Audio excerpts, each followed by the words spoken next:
జ్యోతి.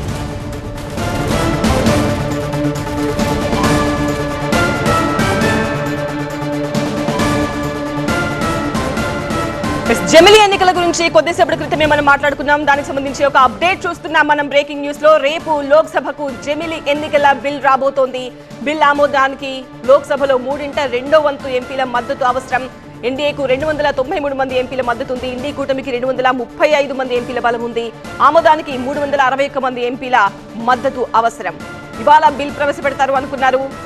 Cabinet లో ఆమోదం తర్వాత పార్లమెంట్ లో ఇవాళ ప్రవేశపెడతారనుకున్నారు. కానీ కొన్ని కారణాల వల్ల ఇవాళ ప్రవేశపెట్టలేకపోయారు.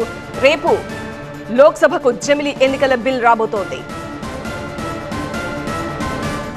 టీవీ అసోసియేట్ ఎడిటర్ మహాత్మాతో మాట్లాడదాం. మహాత్మా, ఇంతకుముందు మనం మాట్లాడుకున్నట్టే రేపు లోక్సభకు జమిలీ ఎన్నికల బిల్ రాబోతోంది. సో ఎలా ఉండబోతోంది రేపు సభ?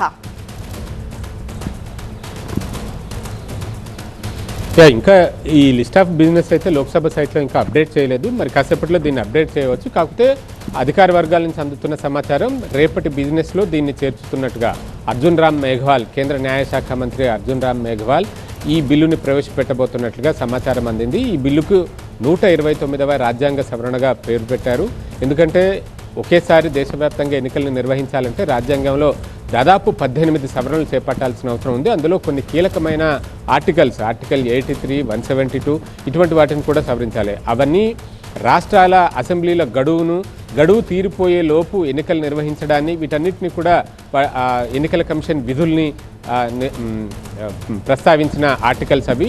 ఆ అధికరణాలను సవరించకుండా ఒకేసారి దేశవ్యాప్తంగా ఎన్నికల్ని నిర్వహించడం కుదరదు కాబట్టి వాటిని సవరించాల్సి ఉంటుంది. అందుకనే 129వ రాజ్యాంగ సవరణ బిల్లు పేరుతోటి దీన్ని రేపు ప్రవేశపెట్టబోతున్నట్లుగా మనకు తెలుస్తోంది.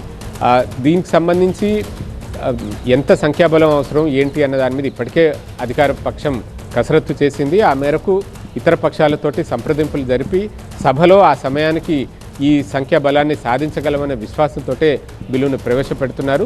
వన్స్ ఈ బిల్ పాస్ అయితే కనుక రాష్ట్రపతి ఒక అపాయింటెడ్ డేని ఏర్పాటు చేస్తారు. ఆ అపాయింటెడ్ డేకి అటు ఇటుగా ఉన్న రాష్ట్రాల అసెంబ్లీలన్నీ కలిపి లోక్సభతో పాటుగా ఒకేసారి దేశవ్యాప్తంగా అన్ని రాష్ట్రాల అసెంబ్లీలకు లోక్సభకు ఎన్నికలు నిర్వహించే అవకాశం కనిపిస్తుంది. 2029 మేతో ప్రస్తుత ప్రభుత్వ లోక్సభ గడువు ముగుస్తుంది. అది ముగిసిన తర్వాత ఈసారి ఎన్నికలన్నీ కూడా ఎప్పుడు మండు వేసవిలో వస్తున్నాయి. ఈసారి ఆ వేసవి సమయాన్ని సైతం అడ్జస్ట్ చేసి శీతాకాలానికి మార్చాలన్న ఒక ప్రతిపాదన ఉంది. ఈ బిల్లులో ఆ తేదీ కూడా అలాగే 2029 నవంబర్, డిసెంబర్ నెలల్లో తదుపరి అంటే మొట్టమొదటి ఈసారి జరగబోయే జమిలీ ఎన్నికలు ఆ సమయానికి జరిగేలాగా ఈ బిల్లులో ప్రతిపాదించినట్లుగా మనకు తెలుస్తోంది. రైట్ మహాత్మా.